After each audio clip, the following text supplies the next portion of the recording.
oh, do I need that? I didn't think I needed that. But now that I'm shown a problem that I can slightly relate to, I can see how this would solve the problem.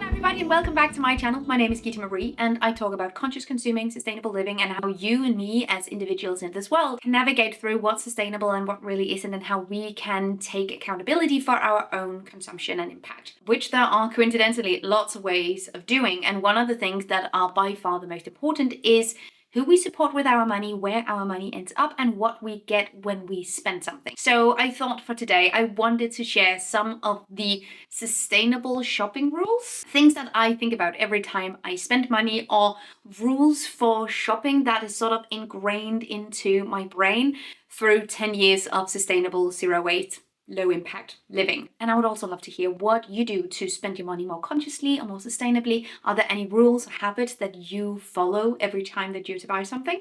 Let me know in the comments down below. These are mine. First of all, and this is one of the easier ones to implement, impulse purchases I have basically reduced to zero, which means that every time I go into a store, I don't just buy something on a whim because I'm sort of caught up in the moment and it feels really good right now, but I haven't really thought about this thing before I am confronted with it in a store. Many big department stores, any kind of place that wants to sell you something, is typically designed to manufacture those feelings in us so that we buy things without even thinking. That is also one of the reasons why you often hear like loud, upbeat music in clothing stores. It makes our brains work faster, which gives us less time to reflect upon what we're buying, and as such we buy things that we perhaps wouldn't have bought if we were placed into a calmer environment. There are tons of these small tools that we are constantly exposed to that make us buy something that we didn't know that we needed, which means that we perhaps don't actually need it. Obviously, I have a few exceptions when it comes to impulse purchases. I have quite a collection of art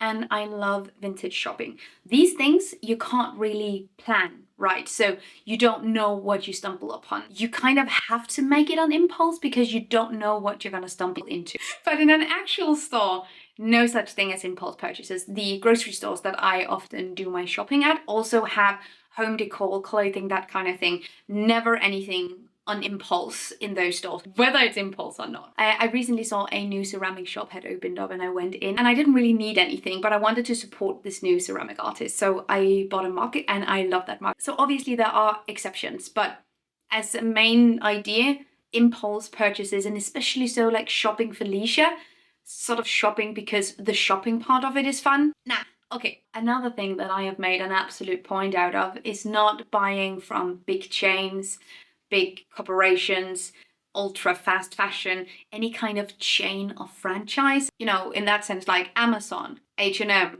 Shein, obviously out. Or, you know, buying clothing and home decor, etc. in supermarkets, which are also big franchises. So if I need anything that is decor related or fashion related, anything that isn't food, I would look through antique shops, I would look through vintage shops, secondhand apps, that kind of thing, but I'm not buying from big corporations. Obviously, the vast amount of consumers are kind of dependent on big franchises and corporations for groceries, everyday things. So do I. That isn't the farmer's market, etc. I can't sustain myself only from the farmer's market, unfortunately. But when it comes to anything out of that, you know, required to live category, no corporations, no big firms, no Amazon, none of that stuff. Now, avoiding trends or ignoring things that are hyped up on the internet will save you so much time, so much money, so much effort, and it will make you a 10 times happier person. I can guarantee it.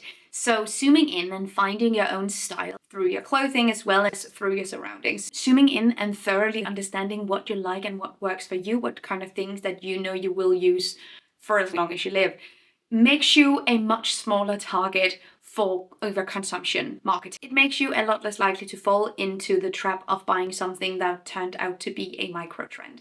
When we're looking for our style, when we don't know what we actually like, but when we base our likes and our dislikes on what we see reflected back at us on social media, we are more likely to become overconsumers. But when we become aware of what we like and when we become aware of what kind of materials and qualities that make us gravitate towards something over and over again, we also become a lot more intentional with how we spend our money. So obviously it's not illegal to experiment with the trends, and I do that too. Not a lot with clothing, but more so with cooking and that kind of thing. But I understand the appeal of wanting to participate in something a lot of people seem to be enjoying. Knowing exactly what you like and what will actually work for you is going to make the trends seem a lot less attractive, which coincidentally means that you will not only save money, but you will also save a tremendous amount of resources. And can I hear it for not falling for must-haves, essentials, marketing. There are so many of us, and I know this from myself, so I'm not innocent, I've been through the ringer here.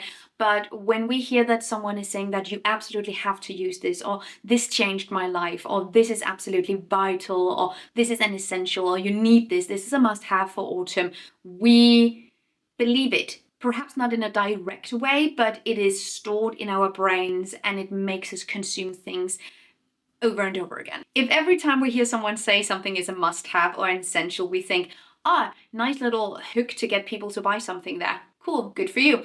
Instead of thinking, do I need that? I didn't think I needed that. But now that I'm shown a problem that I can slightly relate to, I can see how this would solve the problem. Don't. As individuals, I'm quite certain that we will be happier if we tune this shit out. And turns out our planet would also be more well off. Now, this is something that has been incredibly helpful to me. I like to write things down that I wish for, like a wish list for other people, but for yourself. So you write down if you're tempted to buy something, and something that you would be able to go back to, something you've seen in a web shop or in a store where you know you can go back and find it, right? Write it down and then forget about it for a while, and then go back and re-examine that list and see if that is something that still sticks. If you've forgotten about it in a week or 2 weeks, perhaps it wasn't that essential. And if it's something that you keep thinking about, if you keep coming back to, well, perhaps there is something there. Perhaps it's something that you would actually really use and enjoy for many years. And actually also related to writing it down. Write down everything you buy that isn't essentials, that isn't, medicine and food, etc. Down from the clothes that you buy to the vintage finds that you discover, from the home decor that you purchase, everything that you buy. Write it down and write down what you paid for it. It has been such an amazing tool. I've done it for an entire year and I would love to go over it with you later. I think next month it will sort of be a nice little, because I started this year talking about why everyone is doing the no buy year. I tried to sort of unpack what are some of the tools in the no buy year and how can we use this, because I know I'm not going to have a no buy year. I love vintage clip-ons and art pieces from around the world way too much, right? But being more intentional with what you buy and what you consume is really, really essential. No matter if you do the no buy year or not, no matter if you consider yourself a minimalist or not, right? It always makes sense.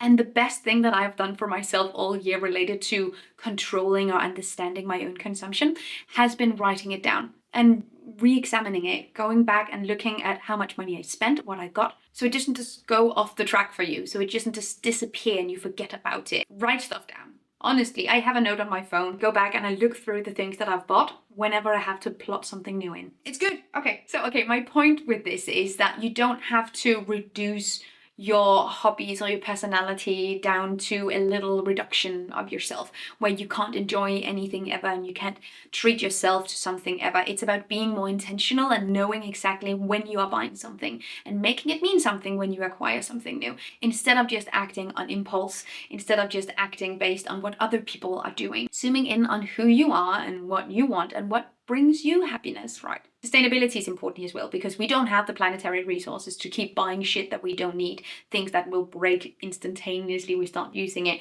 things that end up in landfill when we grow tired of it, where it starts to degrade into microplastics and emit methane. It's like, we don't want that.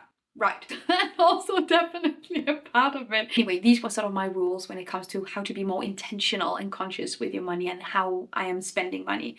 I hope that you liked this video. If you did, leave me a comment down below and let me know what you do to be more sustainable and what you do to lower your consumption or be more conscious with it. Thank you so much for watching. Have an amazing day and I will see you guys next time. Take really good care of yourselves. Until then, bye.